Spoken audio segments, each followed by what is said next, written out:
Awesome. Well, welcome everyone. It's lovely to see you all at World of Wildlife for this month. It's March already, so we're jumping through this year really quickly. It's incredible.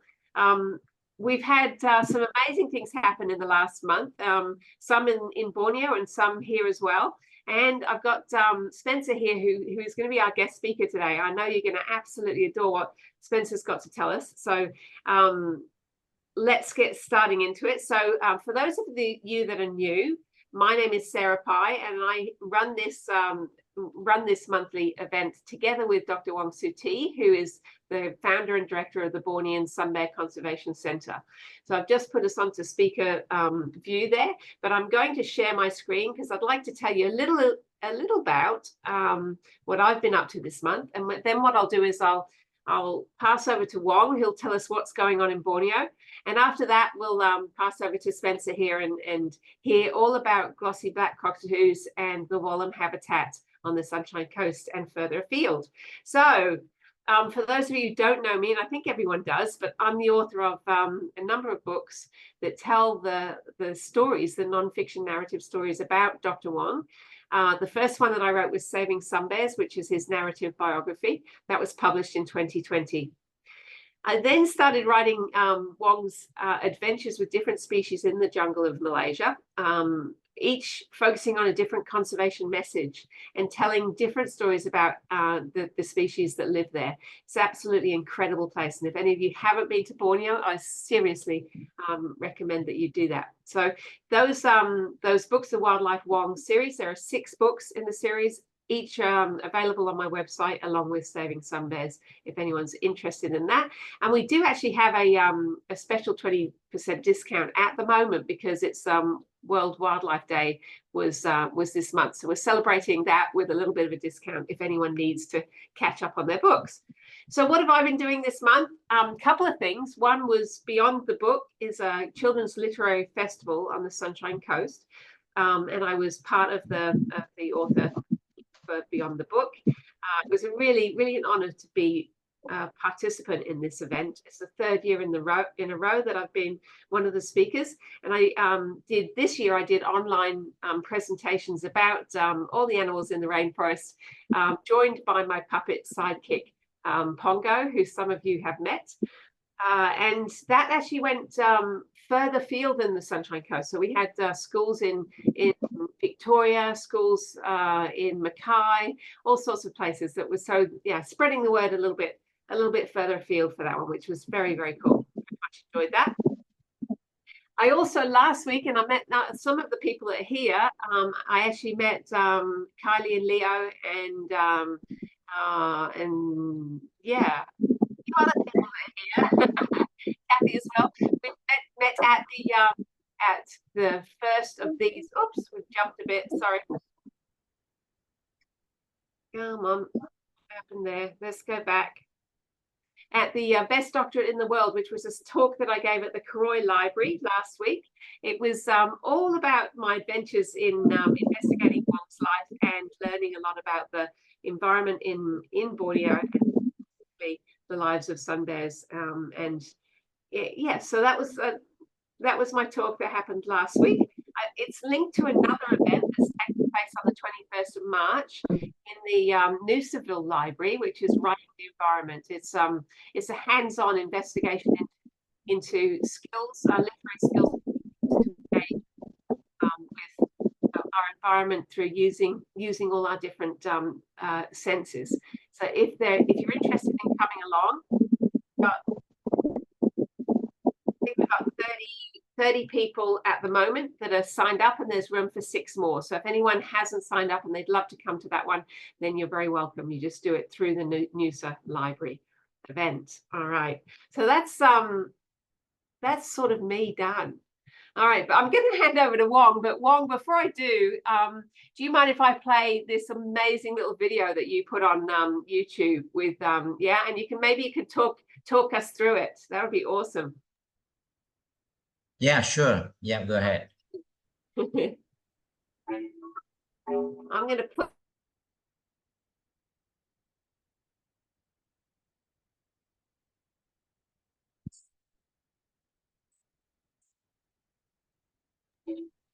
Wong, I've just put it on mute, but you'll give us a rundown if you want as you go. Okay, sure. So this is literally, this is Tinom, the sun bear cub that we brought into the forest of Tarbin 2 months ago. And then this particular moment was the first time she was let out and we walk her in the forest. And obviously, she's not that a cup, a tiny little cup anymore. She is what, 7 months? No, 8 months old now, 8 or 9 months old now.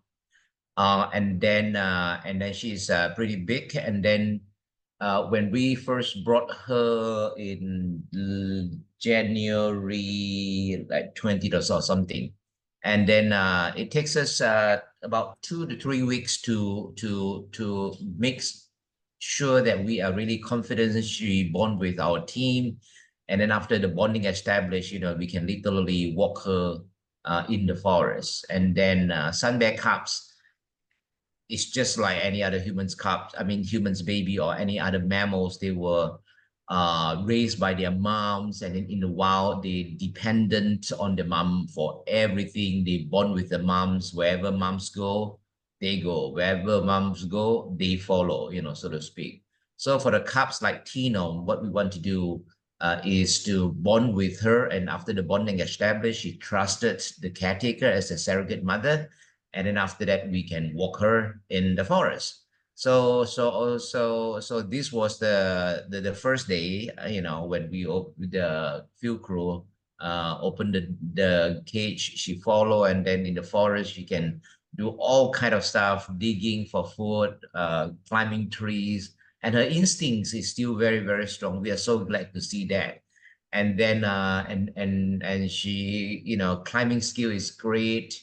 She loved to do that, and most often the time she ignore the caretaker, which is Jude right now, and Zuno, and the other a few more in the team.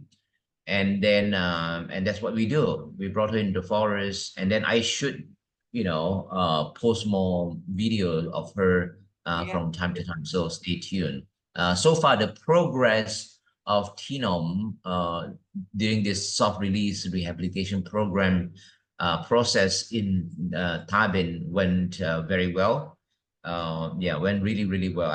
I always tell them, tell my crew that, well, Tinom is a very, very easy sun bear cub to work with. In the past, I have raised and worked many sun bear cubs, and sometimes they are so naughty, they are so playful, and then to a point we cannot handle. They are so active, and literally they want to play with us. I don't have that kind of energy to play all day long with like sharp claws. Either, although the intention is not bad, is they just want to play and have a lot of fun time. It's just that we cannot handle, to play with them with our skin, which is so thin at some point. And sometimes they play really rough.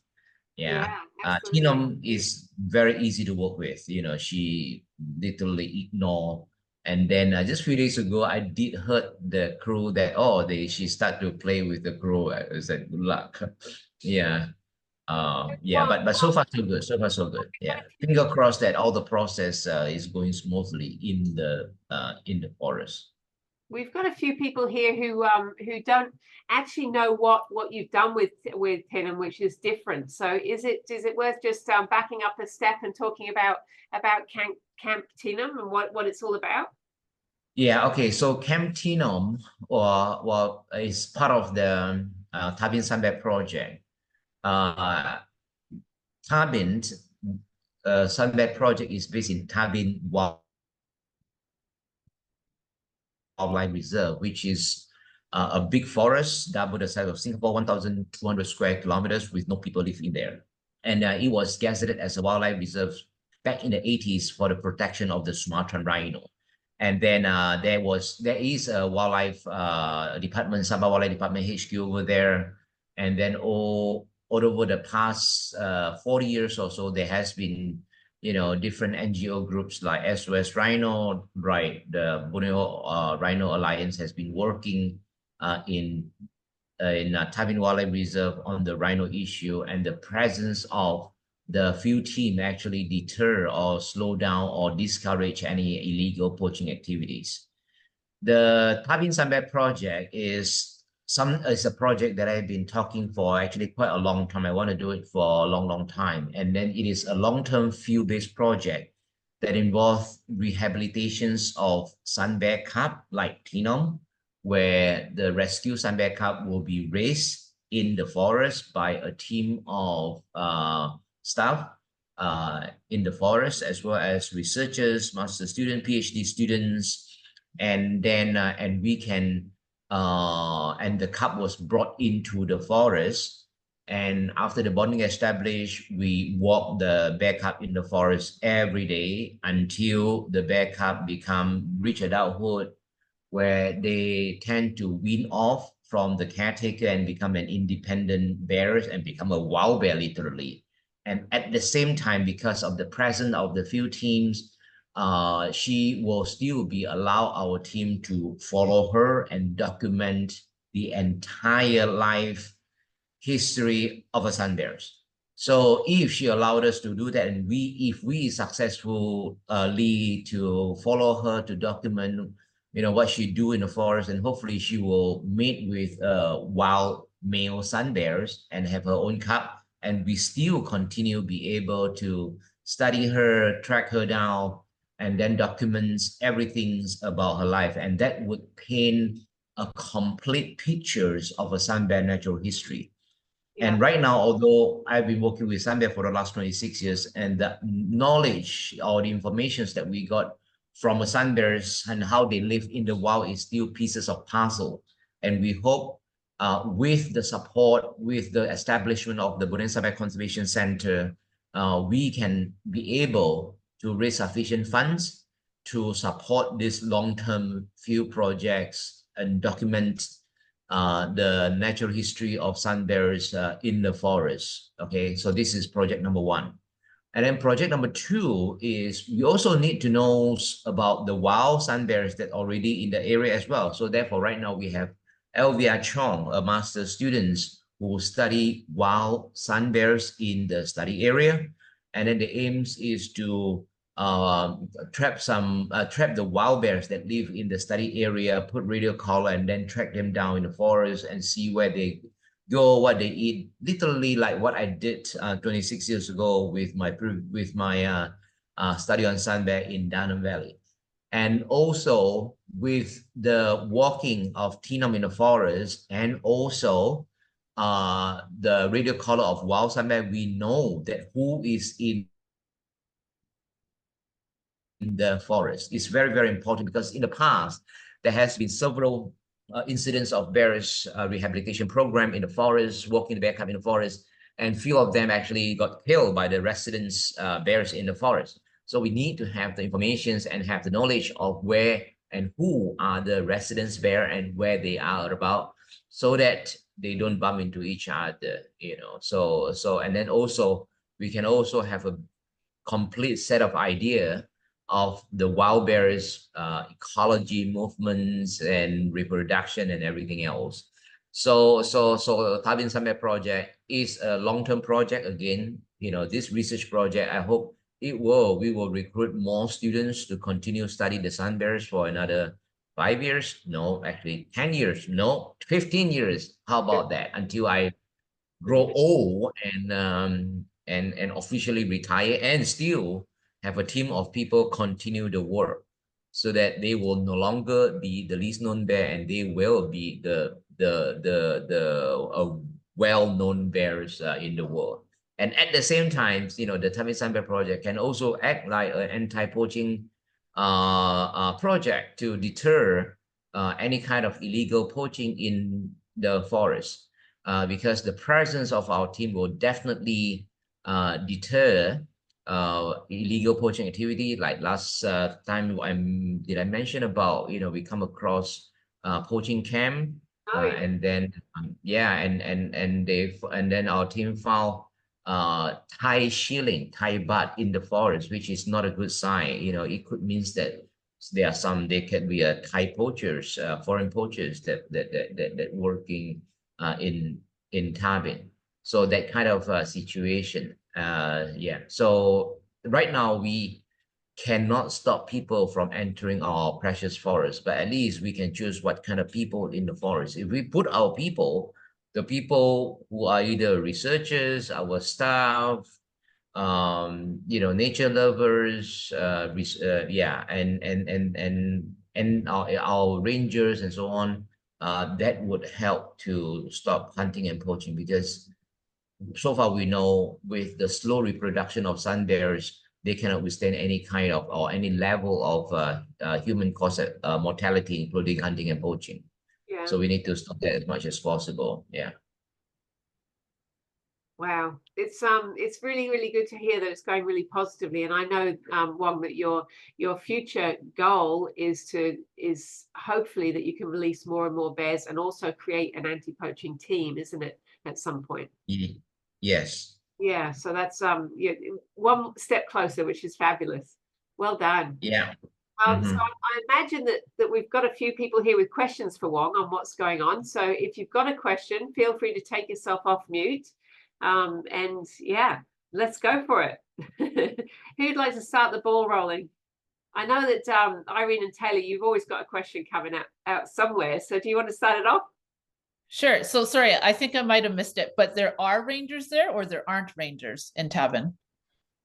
There are rangers. Okay. There are well, but the numbers of ranger is very few. Okay, Right. and then it's a big area. Imagine Hmm. the forest is double the size of Singapore, and it's very difficult to patrol the whole place. And then you need to have a team that is well equipped with and well trained, because those rangers will be camping in the forest, will be walking the trail, will know how to walk the forest and enter the forest without getting lost and without getting themselves into trouble.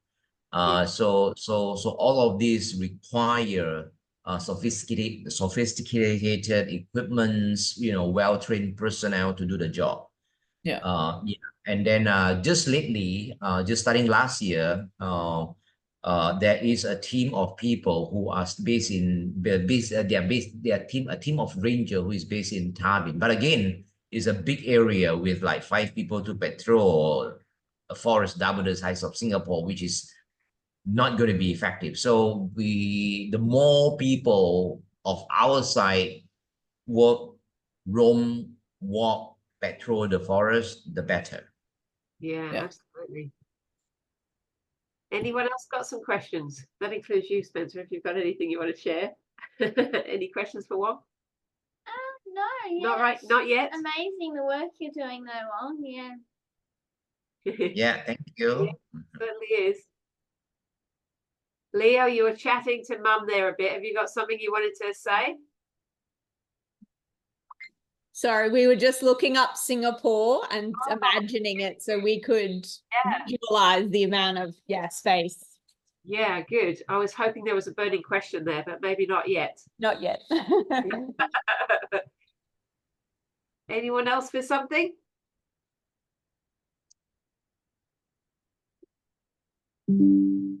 No, well, we need to, Wong, don't forget to tell everybody you absolutely can support Wong's work. It costs a lot of money, absolute enormous amount of money to run Cape Teenham, and it costs a lot of money to actually take care of the 44 bears. You've got 44 now with Teenham? Yeah, we got 44, and then 43 at our center and 1 Teenham. Yeah. And then for Teenham project, Teenham is in the forest for about a month. We already spent more than 200,000 ringgit, about 50,000 Aussie dollar already on the ground, or even more. So that's the kind of situation. Yeah, it's extremely expensive, and so the ways that you can get involved is by adopting a bear. That's a good way to do it, or by donating through the website, which is bsbcc.my.org. So yeah, just go straight there and help out as much as you can. That'd be fantastic. All right. Any last minute questions that have come before we hand over to our guest speaker for the day? Actually, I have one more question. Yeah, go for it, Irene. Will you be eventually bringing other bears there, or like no other bears are Yes, suitable at the moment, or yes, not depend on the situations. You know, if we have like similar age calves and things like that, I think we still can accommodate. And then if Tinom is slowly get independent in this forest, and if we receive a new bear cub, we still can, because we still can do the process again. Yeah, so we hope that, you know, we are not going to receive any backup, all right? We are not going to do any rescue. All the bears live happily in the forest. But if we do, Tabin would be a better setting, you know, environment, because it is completely away from people except the few bear surrogate mother that are working with the rescued bear. Yeah. Yeah. So then none of the bears at BSBCC now will go there? No, so okay, so the area that Tinom is at right now is at the southwest corner. You know, about, yeah, we targeted about the 100 square kilometers block. And then the hut release that we have been doing in Tabin is actually right in the middle of Tabin, where we still can use chartered helicopter to bring the bears and drop them there, hut release. So that is quite far away from where Tinom is right now. Well, I have a question too. I know that during COVID, you were very worried because poaching had increased during COVID. Are you finding that that's getting back on track now that the Sava Wildlife Department is able to have a good ranger program again? Yeah, I think so. I think because we don't have, you know, people go to survey, but the story, the anecdotal informations and the bear rescue kind of slowing down. So it means that, you know, the poaching incidents reduced because of tourists coming back. The tourist money creates jobs, the presence of tourists creates jobs, and then the money that they spend here will improve local people's livelihood. Yeah. And also other business sectors also up and running in full swing now after the pandemic has come to an end. And all of that, I think, will slowly slow down the poaching incident. But we still need to, through the forest, we still need to enforce the law and keep an eye on any kind of illegal activity as much as possible.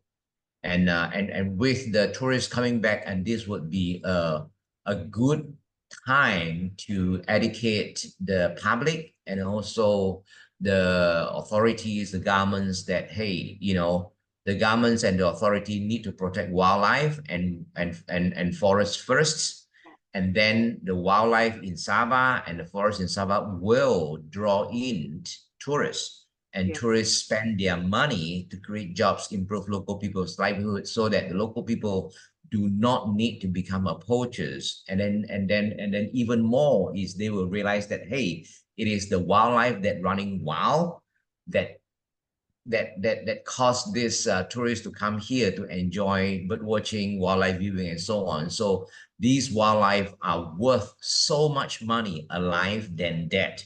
Yes. And then if their local people's livelihood is improved, they said, oh, the governments do a good job. And they will, guess what will happen in the next election? They will vote for the governments who protect wildlife and wild forests, isn't it? So so this cycle come in a circle. And then, but the very important thing is that the governments needs to protect wildlife and the wildlife habitat first. Yeah. Yeah, really, really important message there. Thank you, Wong.